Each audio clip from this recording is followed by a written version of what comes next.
Madam तुमचा परिचय द्या. माझा परिचय मी सौ माधुरी ज्ञानेश्वरजी कांबळे, खारदी बहादूर, नगर ग्रामपंचायत माजी सदस्य. मॅडम एक सांगा, सामाजिक न्यायाबद्दल सांगा.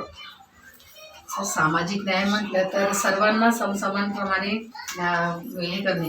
कुठलीही समस्या आपल्याकडे कोणी दोन्ही जर लोक घेऊन आले तर त्यांच्यामध्ये जातीभेद न करता त्यांना कुठलेही कार्य असेल त्यांचं ते करून देणे आणि त्यांना शेवटपर्यंत त्यांच्यासोबत जाऊन काम काढून देणे, हा माझा एक प्रयत्न राहील.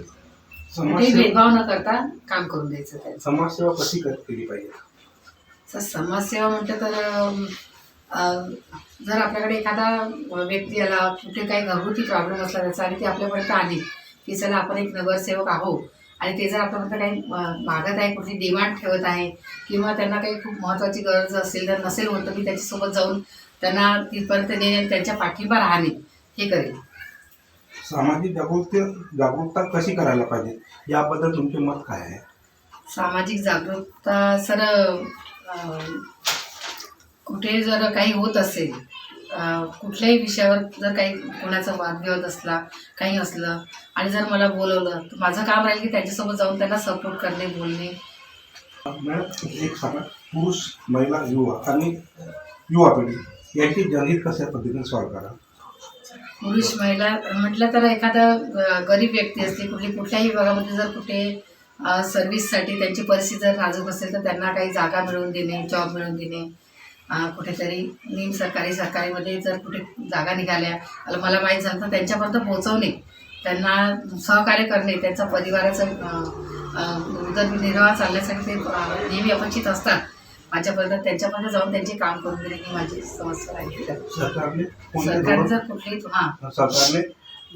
धोरण योजना आणल्या तर त्यांच्यापर्यंत पोहोचवणे हा माझा ध्येय आहे.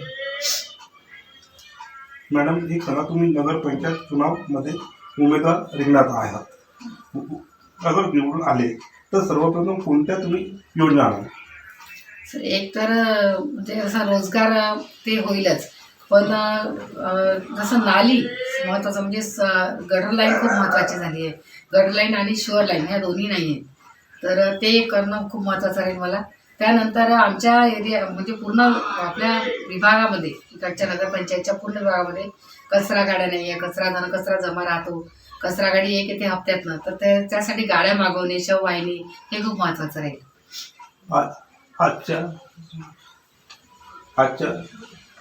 आजच्या ज्या समस्या आहेत, जनतेपुढे खूप समस्या आहेत, त्या तुम्ही कशा परिपूर्ण करणार? सगळ्यात पहिले तर सर शुअर लाईन करणे आणि गटर लाईन ही खूप महत्त्वाची समस्या झालेली आहे. त्यामुळे वादविवाद होतात, ते मिटवण्याचा प्रयत्न करेल. जर तुम्ही नगरसेवक म्हणून निवडून आले तर सर्वप्रथम कोणत्या योजना आणणार आणि कशा परिपूर्ण करणार? सर, एक म्हणजे दवाखाना आणणे आवश्यक आहे. एक उपकेंद्र आहे, पण जनतेला एवढं हे नाही मिळू शकत ना, तर ते उपकेंद्र आणणे. त्यानंतर कंट्रोल नाही आहेत, कंट्रोल आहे या एरियामध्ये, इकडच्या भागामध्ये. आणि अंगणवाडी खूप आवश्यक आहे. अंगणवाड्या नाही झाल्या तर त्या आणण्यासाठी प्रयत्न करेन मी. नगरपंचायतमधील जे कर्मचारी, सरकार, प्रशासन त्याच्या संबंध कसा तुम्ही व्यवहार करणार? सर, त्यांचं समसमान राहील मी. त्यांचे कामं करून घेणे, मला प्रेमाने त्यांच्या हातून कामं करून घेणे राहील. त्यांच्याशी मतभेद न करता कुठल्याही गोष्टीचा आपल्यासारखं समजून त्यांना त्यांच्याकडनं कामं करून घेईल. आता तुम्ही नगरपंचायत सभासद कोणतंही पद मिळालं तर तुम्ही भ्रष्टाचार कसा करणार? भ्रष्टाचार तर मला आवडत नाही आणि मी होऊ देणार नाही. भ्रष्टाचारा विरोधी आहे मी. असं सरकारच्या कोणकोणत्या योजना आहेत आणि त्या सामान्य जनतेपर्यंत पोहोचल्या पाहिजे, त्याचे कसे प्रयत्न कराल? एक आहे सुकन्या योजना आहे सरकारची, उज्ज्वला योजना आहे. ज्यांच्याकडे खरोखर गॅस नाही आहे आणि त्यांची कंडिशन नाजूक आहे तर त्यांच्यापर्यंत ही योजना पोहोचवणं आवश्यक राहील. राशन कार्ड नाही बनले कोणाचे तर राशन कार्ड बनवणं आवश्यक राहील, ते मी करेल.